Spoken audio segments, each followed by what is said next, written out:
పట్టపంచం చేసుకుంటూ మరి సామాజిక దృక్పథంలో ఆమె ఒక అడుగు అందరికంటే ముందుగా వేసి నేను అందరిలాగా జీవనం కొనసాగించను, నేను కొత్తదైన విధానంలో వెళ్తాను అని ఆ శ్రీ కంఠమల్లేశ్వరుని వరంతో ఆమె ఒక కవయిత్రిగా మారి రామాయణంలో 6 కాండాలలో 871 పద్యాలతో తను 5 రోజుల్లో కేవలం 5 రోజుల్లోనే రామాయణాన్ని రచించి ఈ యొక్క సమాజానికి అందించినారు. మరి ఆ రోజుల్లో వికట కవి తెనాలి రామలింగడు కూడా ఎంత అపహాస్యం చేసినా కూడా ఆ అపహాస్యాలన్నింటినీ కూడా కవిత్వంతోనే తిప్పికొట్టి ఒక చిన్న ఉదాహరణ చెప్తా. ఆమె పెట్ట అమ్ముకొని సంతలో ఉన్నప్పుడు తెనాలి రామకృష్ణ ఎట్లాంటి అటువైపు వెళ్తున్నప్పుడు ఆయన అడుగుతాడు, ఓహో ఈ కుమ్మరాలు కూడా ఇట్లా అమ్ముకుంటుందా అని. ఆయన చెలొక్తిగా ఏమంటే కుక్కను అమ్ముతావా పెట్టనిస్తావా అని అడిగాడు.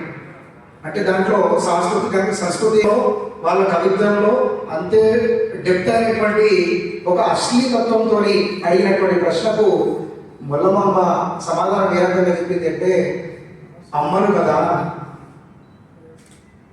అంటే నీకు అమ్మను అని ఒక అర్థము, నీకు అమ్మలాంటి కానీ నేను నన్ను అట్లా మాట్లాడుతున్నావు అని 2 అర్థం.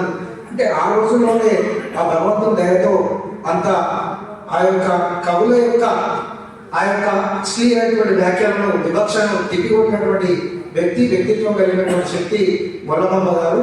శ్రీకృష్ణ దేవరాయల కంటే కూడా ముందు నుంచి ఆమె కవిత్వం రాసినటువంటి విషయాలు మనకు చరిత్ర చెప్తుంది.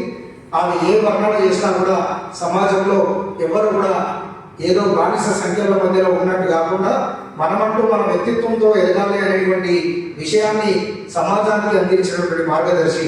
ఆ జయంత్యుత్సవాన్ని మా ఆనందన్న సహకారంతో, మా రాష్ట్ర అధ్యక్షుడు కిషన్ రెడ్డి గారి సహకారంతో ఈరోజు మా ఆచార్యుల సమక్షంలో ఈరోజు రాష్ట్ర కార్యాలయంలో నిర్వహించడం అనేటువంటిది భావి తరాలకు భారతీయ జనతా పార్టీ ఏ రకమైనటువంటి సబ్కా సాత్ సబ్కా వికాస్ అనేటువంటి దాన్ని నిజం చేయబోతుందో ఇది నిదర్శనం అనేటువంటి విషయాన్ని మనందరూ గుర్తించాలనేటువంటి విషయాన్ని తెలియజేస్తూ, కుమ్మడి సోదరులందరూ కూడా భారతీయ జనతా పార్టీ వైపు ఒక్కసారి మీరు చూసి భారతీయ జనతా పార్టీని రాష్ట్రంలో అధికారంలోకి వచ్చే విధంగా ఆశీర్వదించాలని ప్రత్యేకంగా మొల్లమాంబ జయంత్యుత్సవం ఈ మొల్ల సాక్షిగా మేము మీ అందరికీ కోరడం జరుగుతుంది. భారత్ మాతాకి జై.